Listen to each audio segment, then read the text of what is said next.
पढ़ेंगे chapter 3 of economics, poverty as a challenge. तो हमारी एवरीडे लाइफ में हम लोग को बहुत सारे लोग दिखते हैं जो हमें लगता है कि वो बहुत गरीब हैं, जैसे कि रिक्शा वाले या फिर सब्जी बेचने वाले या फिर जो प्लास्टिक कलेक्ट करते हैं या फिर जिनके पास घर नहीं है या फिर जो स्लम्स में रहते हैं। बट अगर मैं खुद को मुकेश अंबानी से कंपेयर करूंगी तो मैं भी बहुत बहुत बहुत गरीब हूँ। So how do we know if a person is poor? तो इसके लिए पॉवर्टी लाइन आई। पॉवर्टी लाइन को हम मेजर करते हैं विद इनकम एंड कंजम्पशन। तो हमने एक मिनिमम लेवल बनाया है इनकम और कंजम्पशन का। इस मिनिमम लेवल के नीचे किसी की भी इनकम है या फिर इस मिनिमम लेवल के नीचे कोई भी कंज्यूम करता है चीजें, तो वो पुअर है। और यही मिनिमम लेवल हमारी पॉवर्टी लाइन है। और ये पॉवर्टी लाइन समय और जगह के साथ बदलती रहती है। Let's take an example of USA. तो यूएसए में कार एक नेसेसिटी है, तो जिसके पास कार नहीं है वो पुअर कंसिडर किया जाता है। बट हमारे इंडिया में हमारी पॉवर्टी लाइन बहुत नीचे है। कार हमारे लिए एक लग्जरी जैसी है। तो इंडिया और अमेरिका में हम किन को पुअर कंसिडर करेंगे ये अलग अलग है। इंडिया में poverty line National Sample Survey Office measure करता है और ये देखता है मिनिमम सब्सिस्टेंस लेवल कि किन किन चीजों की इंसान को रोजमर्रा की लाइफ में जरूरत होगी। इसमें एनएसएसओ कंसिडर करता है minimum food requirement, clothes, footwear, fuel and light, education और medical requirement. So first thing first, minimum food requirement. ये कैसे पता लगाओगे कि कितना मिनिमम फूड रिक्वायरमेंट है? ये डिपेंड करेगा कैलोरी रिक्वायरमेंट में कि कितना कैलोरीज आपको चाहिए अपनी बॉडी के लिए ताकि आप नॉर्मल एवरीडे लाइफ जी सके। कैलोरी रिक्वायरमेंट हमारी एज, हमारे जेंडर और हमारे टाइप ऑफ वर्क में डिपेंड करती है। And depending upon these factors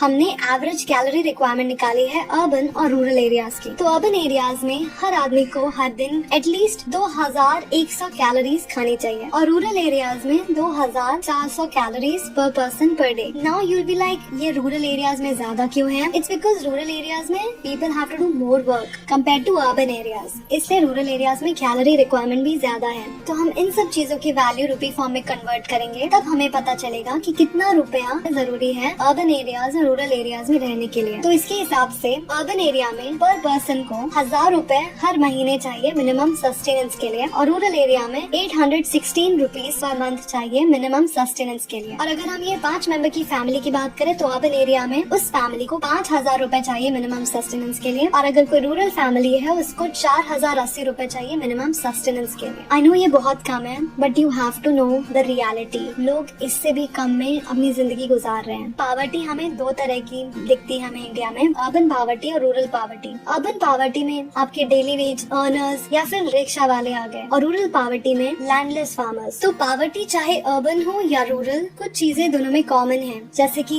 hunger and lack of shelter, कि लोगों के पास रहने के लिए घर नहीं है और खाने के लिए खाना नहीं है। Unable to send their children to school, poor लोगों के पास पैसा नहीं होता कि वो अपने बच्चों को स्कूल भेजें। It's more like they have a dilemma कि मैं अपने बच्चे को अपने साथ काम करने के लिए बुलाऊं ताकि हमें थोड़ा और पैसा मिले या फिर हम उसको स्कूल भेजें। सिक people can not afford treatment, तो जो गरीब होते हैं उनके लिए ट्रीटमेंट कराना भी बड़ा अनअफोर्डेबल होता है। Lack of water and sanitation, lack of minimum decent living and sense of helplessness. According to government reports 1993-94 में इंडिया में 45.3% लोग पॉवर्टी लाइन के नीचे थे। 2004-05 में 37.2% लोग पॉवर्टी लाइन के नीचे थे। 2009-10 में ये आंकड़ा 29.8% हो गया और 2011-12 में 21.9% लोग पॉवर्टी लाइन के नीचे हैं। तो पॉवर्टी को मेजर करने का तरीका सिर्फ इनकम और कंजम्पशन से नहीं बल्कि हमें कुछ और भी फैक्टर्स देखने पड़ेंगे पॉवर्टी को एक्चुअल में मेजर करने के लिए, जैसे कि सोशल एक्सक्लूजन। सोशल एक्सक्लूजन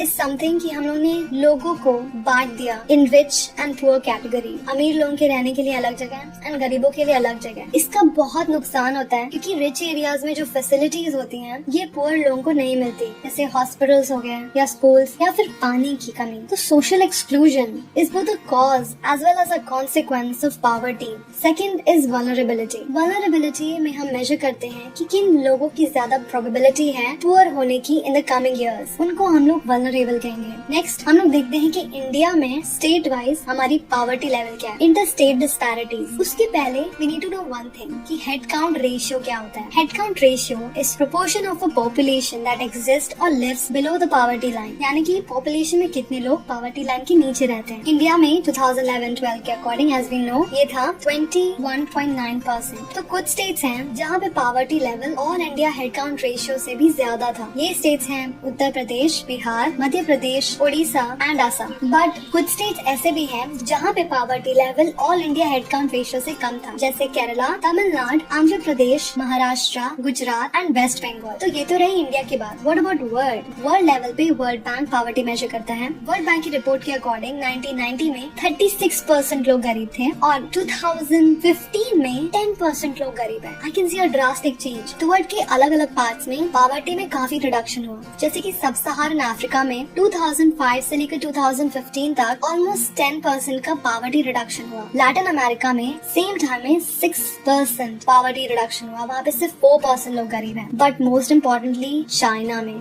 सबसे ज्यादा पॉवर्टी रिडक्शन हुआ है। 1981 में 88.3% लोग पुअर थे, 2008 में 14.7% एंड 2015 में 0.7%। Like wow, we need to learn something. तो इंडिया में क्या क्या कॉजेज है पॉवर्टी के? Low level of economic development under British. तो ब्रिटेन की पॉलिसीज की वजह से हमारी लोकल इंडस्ट्रीज को, जैसे कि टेक्सटाइल्स को, काफी डिस्करेज किया। दे वांटेड कि उनके यहाँ की चीजें यहाँ पे आए, दे डिडंट वांट कि हमारी चीजें उनके यहाँ पे जाए। तो इसकी वजह से हमारे यहाँ लेस जॉब अपॉर्चुनिटीज हुई, हमारी इनकम की ग्रोथ रेट कम हुई। बट क्योंकि हमारी पॉपुलेशन बढ़ती जा रही थी, इसकी वजह से हमारी पर कैपिटा इनकम कम होती जा रही थी। Second, not enough jobs to employ all job seekers. So क्या हुआ कि ग्रीन रेवोल्यूशन के आने के बाद बहुत सारी जॉब अपॉर्चुनिटीज हुई एग्रीकल्चर सेक्टर में, बट ये कुछ एरियाज में लिमिटेड थी। बट जैसा कि हमने पढ़ा था कि ग्रीन रेवोल्यूशन से सिर्फ उन फार्मर्स को फायदा हुआ जो कि रिच थे। तो जो लैंडलेस फार्मर्स थे उनको कोई भी प्रॉफिट नहीं हुआ, तो वो सिटीज में चले गए। पर सिटीज में उनको इतनी जॉब अपॉर्चुनिटीज नहीं मिली, जिसकी वजह से या तो वो रिक्शे वाले बन गए, या तो फिर वो वेंडर्स बन गए, या तो फिर कंस्ट्रक्शन वर्कर्स, या फिर वो दूसरों के घर पे काम करने लगे। और इसकी वजह से, क्योंकि उनके पास ना ही अच्छी अपॉर्चुनिटीज थी और ना ही वो इतने पैसों वाली जॉब कर रहे थे, इसकी वजह से उन्होंने सिटी के आसपास ही घर बनाना शुरू कर दिया and they started living in slums on the outskirts of cities. Third is huge income inequality. हमारे इंडिया में बहुत ज्यादा इनकम इनइक्वालिटी बढ़ती जा रही है। कुछ लोग बहुत ही ज्यादा अमीर हैं और कुछ लोग बहुत गरीब। तो हमने क्या किया है पॉवर्टी को खत्म करने के लिए? Anti poverty measures. पॉवर्टी को खत्म करने के लिए दो तरीके हैं। पहला है promotion of economic growth. You will be like, economic growth और पॉवर्टी में क्या रिलेशनशिप है? So I tell you, suppose economic growth होता है, इसकी वजह से ऑफ कोर्स कंपनी को प्रॉफिट होगा, जिसकी वजह से वो और भी लोगों को एम्प्लॉय कर पाएंगे, जिसकी वजह से लोगों को अपॉर्चुनिटीज मिलेंगी। And when they get opportunity, तो लोगों पे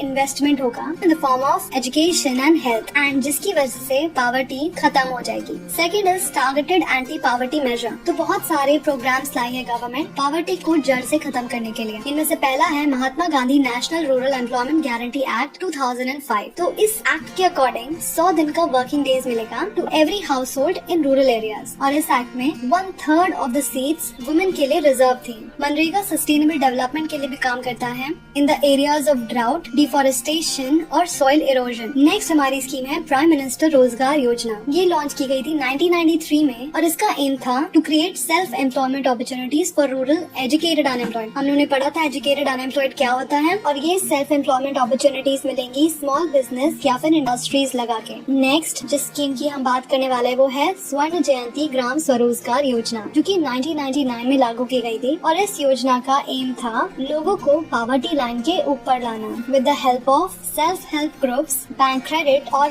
सब्सिडीज के साथ।